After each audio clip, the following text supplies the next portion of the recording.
Welcome everybody to today's webinar hosted by Bombora, joined by LinkedIn Marketing Solutions and Outreach. We're going to teach you to be more lit on LinkedIn, and that is how to leverage intent targeting in your marketing programs. A little bit of housekeeping. We are recording this webinar, and we'll make that available. Please type in your Q&A into the Q&A section as well. And for all those attending today, we're helping you get more lit with a Bombora branded ring light for your Zoom meetings. So we're getting you more lit in many ways today. Okay, so let's get started.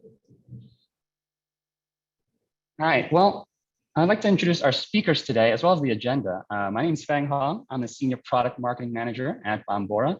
Bombora is a provider of intent data for marketers, sales folks, and agencies. We tell you what businesses are researching your products and services. And so I'll go over what really is intent data. Why should I care that much?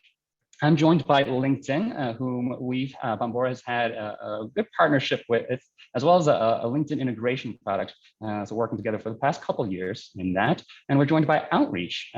We have worked together and about that long as well for the past couple of years. We're each other's customer, and we have an integration as well. So Chelsea, how about I let you introduce yourself? Sure, thank you for that. I am Chelsea Mead. I am a Senior Client Solutions Manager at LinkedIn, working in the Marketing Solutions department. And as I'm sure you all know, LinkedIn is the world's largest professional network on the internet. Cool. How about you, Kelly? Awesome, excited to be here. So I am Kelly Justice with representing the Outreach team today. I am the Senior Manager of our demand generation team. So I lead our campaign management, our digital acquisition programs, and marketing operations. And so for those of you who don't know what Outreach is, we're a leading sales engagement platform. And we're helping revenue teams really efficiently create and drive and close pipeline for the business. And so I'm excited to be here today to go over our story, like Fang said, using Bombora intent data and give you really some tactical tips and what we've learned along the way. Looking forward to it. So I'd like to start off by telling people about intent data. But first, I'd like to put up a poll. How much are you lit right now? And I don't mean that kind of lit, nor how well lit you are. We're sending you a ring light for that. But leveraging intent targeting, LIT.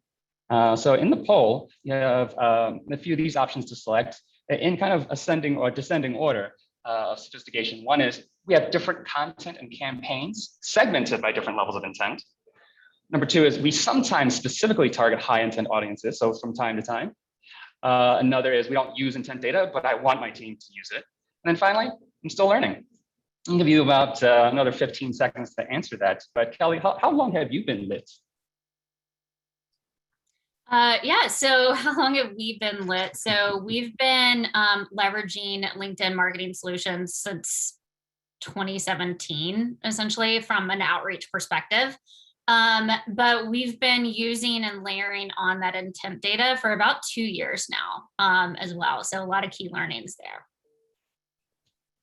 Got it. Cool. Well, let's end the poll in about a few seconds here. Looks like we've got a variety of answers. So cool. All right. If you guys can see the results here, it looks like a good 40% of you're still learning about intent data, but a good amount of you are using it in a very sophisticated way. Well, we've got some information and education for you, for all of you, whether you know a lot about it or a little about it. Great. Okay, so I'd like to start off by telling you what is intent data really. Let's start with a formal definition. So it's data that is collected about web users and their observed behavior. It provides insights into their interests. And from this, it indicates potential intent to take an action, okay? So with that intent data, you know more about your audience's interests and what they're going to take an action in. And so what I wanted to do was actually separate out, okay, well, that is intent data, but there are different types. You have your own intent data, and that's first party intent data. And that's collected from direct interactions on your properties, your websites, your form fills, et cetera. And then there's third-party intent data, and that's collected from interactions across the web. And this includes what people read across different websites all across the internet, where they read it, their behaviors, et cetera. And I'll tell you that Bombora's intent data, it comes from a data co-op of about more than 4,000 publishers. And there are advantages to each, where first party, you have your own control of it and you source it, et cetera. Third party, you don't exactly source it, but there's a high volume of that data. Which is better? Well, you need to combine both. You need to have both work with each other so that you can understand more fully your audience's intent and then pursue them with the entire sort of spectrum of knowledge. And so intent data, when it comes to Bombora's flavor of it, it's used to produce company search data. And I'll tell you a little bit more about how we do that. So we have data on, let's say in this graph of Acme Corp and their consumption on some topic. And over time, we're measuring that consumption, but we see a big spike, a dramatic increase on the right side. So that dramatic increase is what we're measuring in a company search score. It creates a high score for you to say, Acme Corp has been voraciously consuming content on that topic. And so how you use that is you can optimize your messaging. And I'll show you what that means. Let's say in this example, we're showing accounts where you have company search scores for network security. There's this one account that's scoring very high on this topic. So they're recently more voraciously, intensely researching the topic of network security compared to before, and higher score than these other accounts. So I would use that to target these in-market businesses such as Brady Inc. with the right messages. And this would optimize your messaging and content and your engagement with them. And so why it's important to understand what this is and different flavors of it is that other people are using it, your peers, your colleagues, your competitors. And this is the stat from Gartner. So the takeaway here is use it, understand it. With that, I want to pass it over to Chelsea actually, because LinkedIn is a platform where you can use it. So Chelsea, how about I pass it over to you? Awesome, thank you, Feng. So there is this existing perception that LinkedIn is just a job platform, but it's so much more than that. And it's a place where members can come to learn and grow, to connect with peers and new colleagues, to share advice and expertise, to research companies and trends. And as I said, it's the largest professional network. So we have decision makers at scale that are in the right mindset, meaning that they're 1.7 times more likely to be receptive to advertising. And for the fourth straight year, LinkedIn was cited as the most trusted platform by Business Insider's digital trust ranking. On the next slide. Yep. So we have the numbers to prove it. We have 756 million members in over 200 countries, and that number is continuously growing, especially over the past year. We have more than 57 million companies and 120,000 schools. Our audience has 2 times the buying power, and 4 out of 5 members drive business decisions as part of a buying committee. Our full product suite allows advertisers like Outreach to reach members at any stage of the buying journey, from building awareness with our video ads and the LinkedIn Audience Network, which is our play on programmatic, to boosting consideration. You can use our sponsored content carousel ads or conversation ads. And to secure conversions or leads, we have sponsored messages and lead gen forms. And what's really cool is that Bombora intent data can layer on top of any of these products and helps marketers along the way by prioritizing sales and marketing outreach to companies actively interested in the products or services that you're trying to advertise. So this can help improve relevance of messaging and content at scale. As Feng mentioned, Bombora is a fully integrated partner. So that means that you can sync your company surge account list directly from Bombora into our campaign manager tool. And these lists can auto update weekly or monthly based on your selection. And this just further ensures campaigns are as up to date as possible. So once in our matched audiences within Campaign Manager, you can add these lists to campaigns with additional layers of targeting, such as job function or seniority, to ensure you're reaching your exact target audience. And the final step, of course, would be to measure your results and optimize accordingly, which we're going to get into a little bit more with the following real life example from Kelly, who I'm lucky enough to work with through the Outreach and LinkedIn partnership. Awesome. Thanks, Chelsea. Yeah, so we've learned what intent data was. We've learned how LinkedIn what they can offer, what they can do for you. And now we're really going to jump into the tactical types of structure, whether you're just getting started or whether you already are using intent data in some sort of capacity.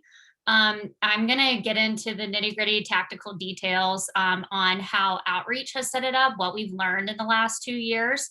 And then we'll open it up to questions too. I want to make sure we get those questions answered for you.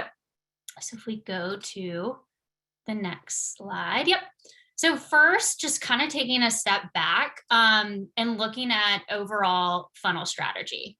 Our funnel strategy might look differently than yours. We use LinkedIn as one of our primary paid acquisition channels too. So we invest heavily in LinkedIn marketing campaigns for both of these funnels. So you could mainly be running account-based marketing programs to those segmented targeted accounts, or you could be running a marketing organization with persona-based. At Outreach, we do both of those. So it's very much a 50-50 investment. And so regardless, I think the overall thing is regardless of which funnel as a marketer or as a sales organization that you are running, intent data can be so valuable for either one of them.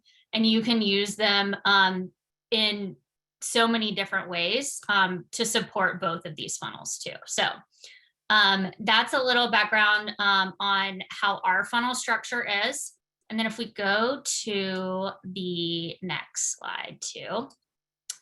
As marketers and even, on a sales organization perspective, these first kind of two, the firmographic or the account data and the demographic data, this is something that we're probably all well versed in on how many different segments can you have? What messaging do you want to do from an account-based perspective, whether it's, what's their prioritization if you do run an account-based marketing kind of tier prioritization.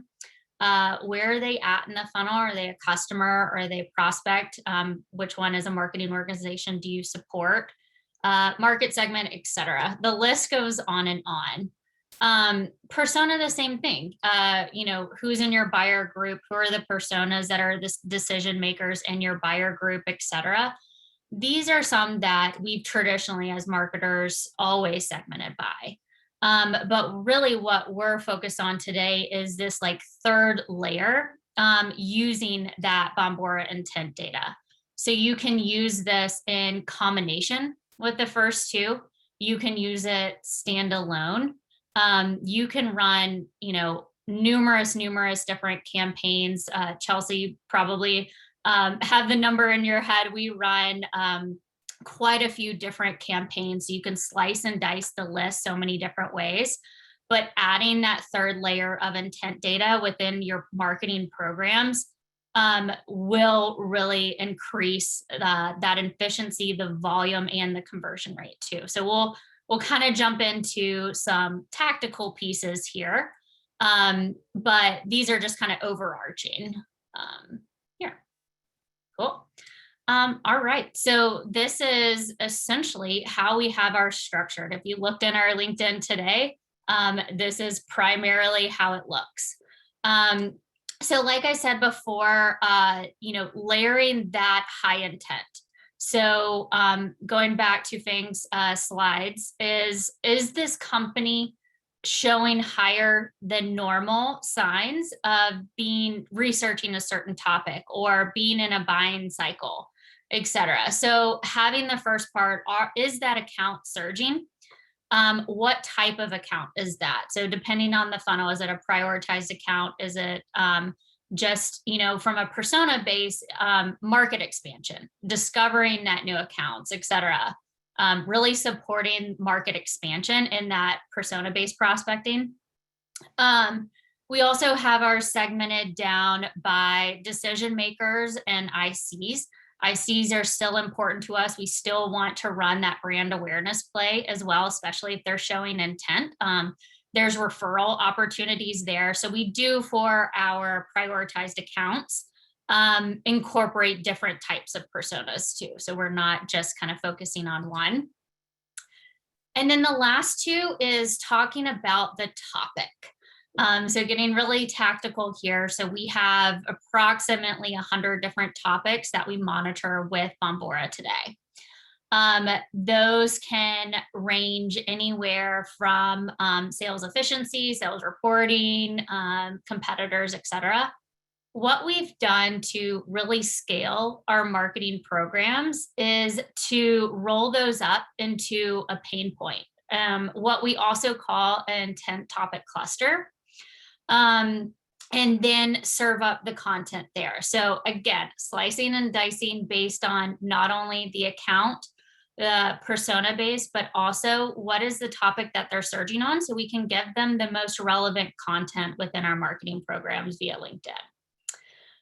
So one example, just to kind of give a real life example, would be an account is surging on sales efficiency, very granular topic, or sales reporting could be another topic too. That all gets rolled up to a coaching and leadership intent topic cluster. So an example of some content that we would run to that particular audience is an ebook on real-time sales enablement, enhances calls with buyers. So very much targeted content that relates, circles back to, one, are they surging, and two, what are they surging on to? Another real life example would be too a competitor of ours.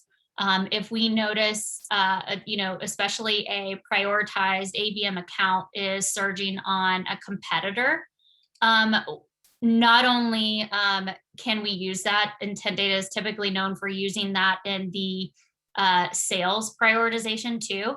We can also prioritize budget and spend based on that particular one in our marketing programs as well. So they're surging on a competitor.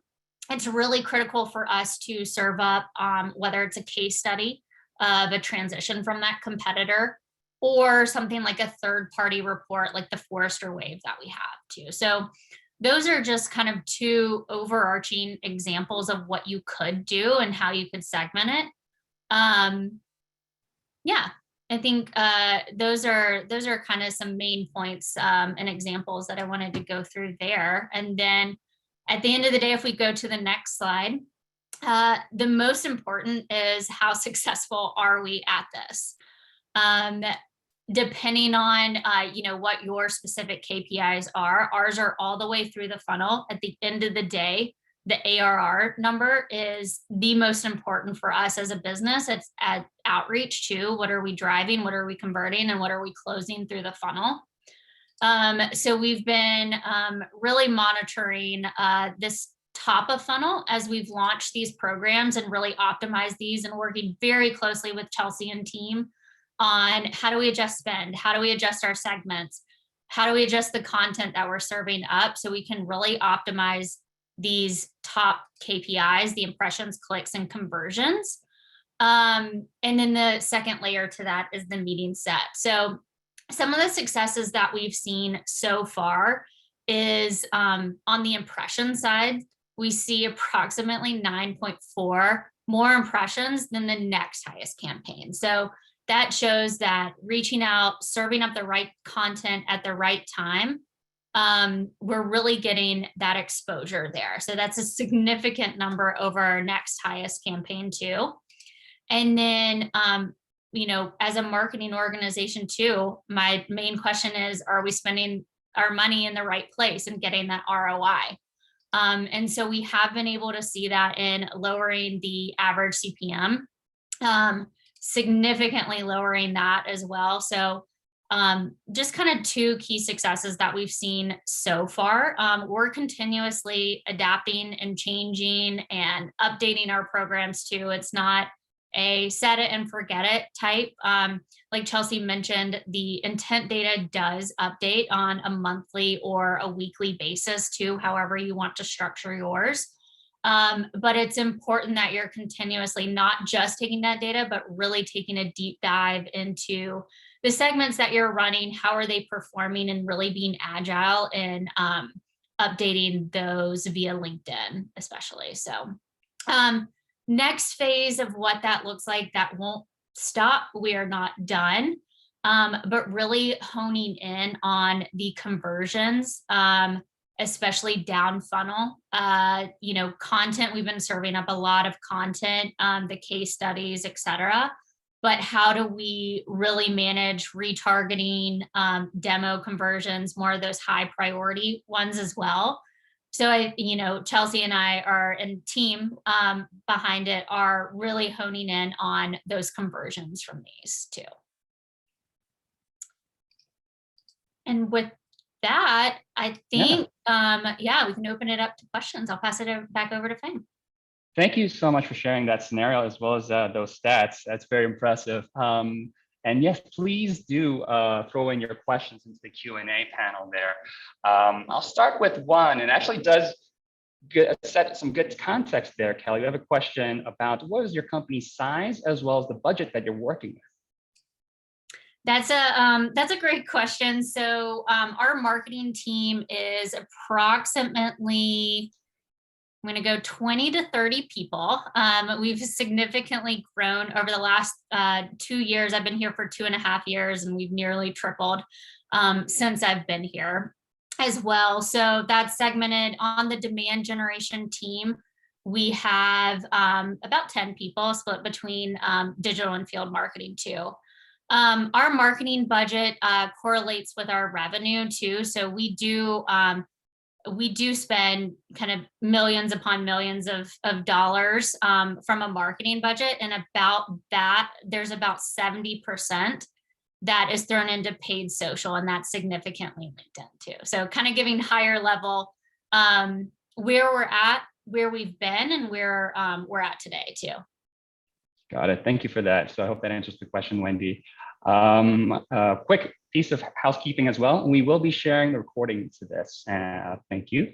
And so another question for that context, Kelly, is for that one slide about meeting set and ARR, how do you measure meeting set and ARR? That's a question from Betsy. That is, so we do a full funnel kind of attribution model. So specifically, I think the question specifically is how do we monitor meeting set, I think, and I'll do my best. I think that's what you're asking. So we have a full funnel attribution model. So what we'll do is, obviously we use UTM parameters to track conversions.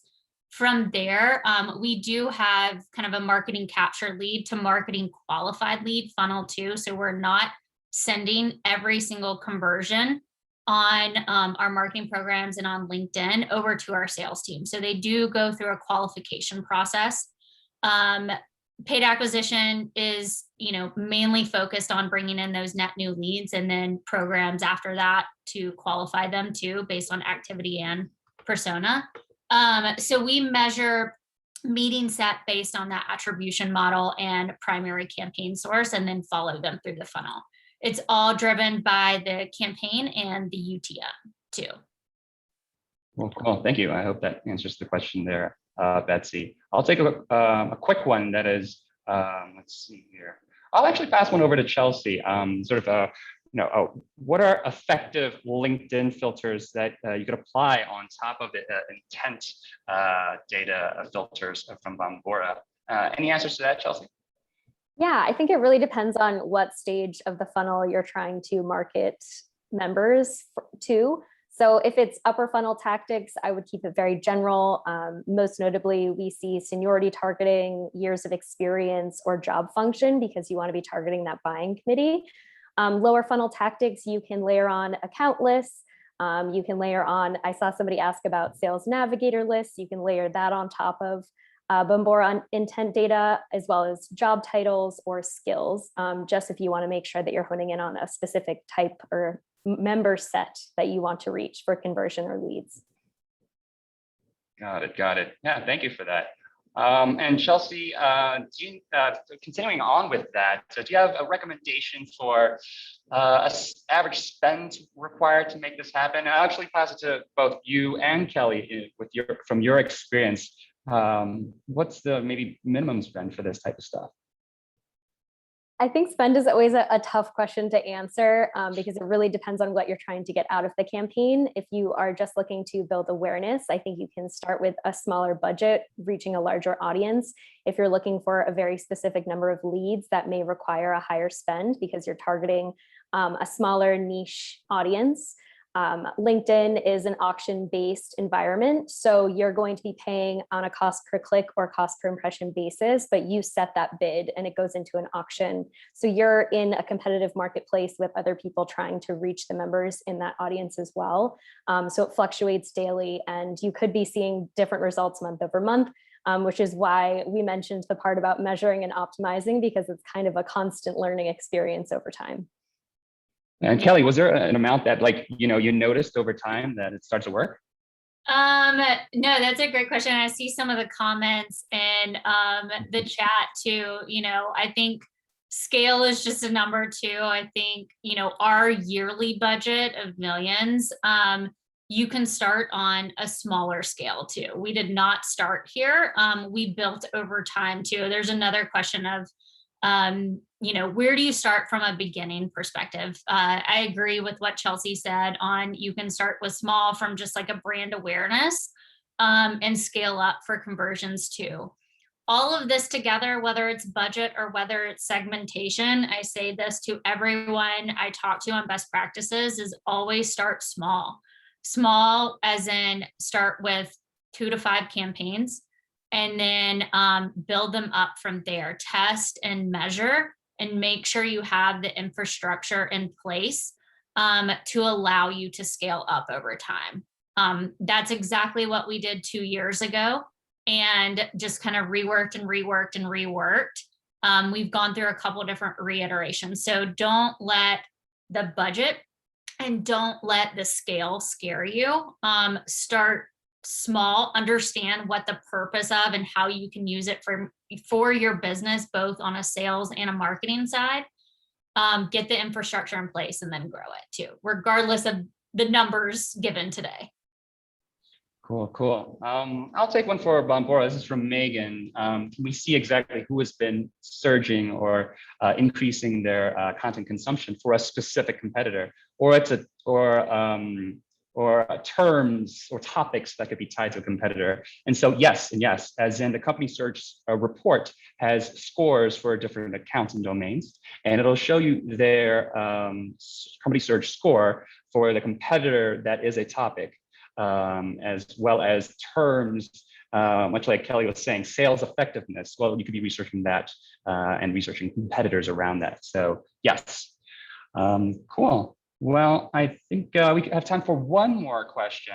I'll leave it with Kelly. What sorts of results do you see in regards to click-through rates and pipeline when running intent-based plays versus general target account activities? I'm sorry, I picked like the hardest question ever for you here. I will take note exactly of who asked this question too, and make sure we follow up too. Like I mentioned, paid social is about 70% of our budget too. So comparing it apples to apples, like really drilling into each campaign from an intent-based perspective could be at a different place in the funnel too.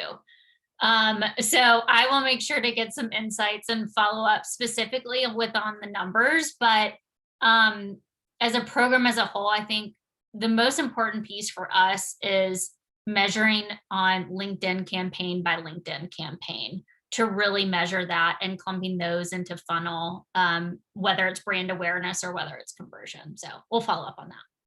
Cool. And we will follow up on the other questions that we weren't able to get to. So thank you for joining us. It is a little past 10:30 now. We'll follow up with the recording as well as answers to your questions specifically and directly. Thank you all so much for joining us. We hope you are able to be more lit on LinkedIn in the future. Thank you, Kelly, and thank you, Chelsea. Thank Thanks so you. much. Thank you.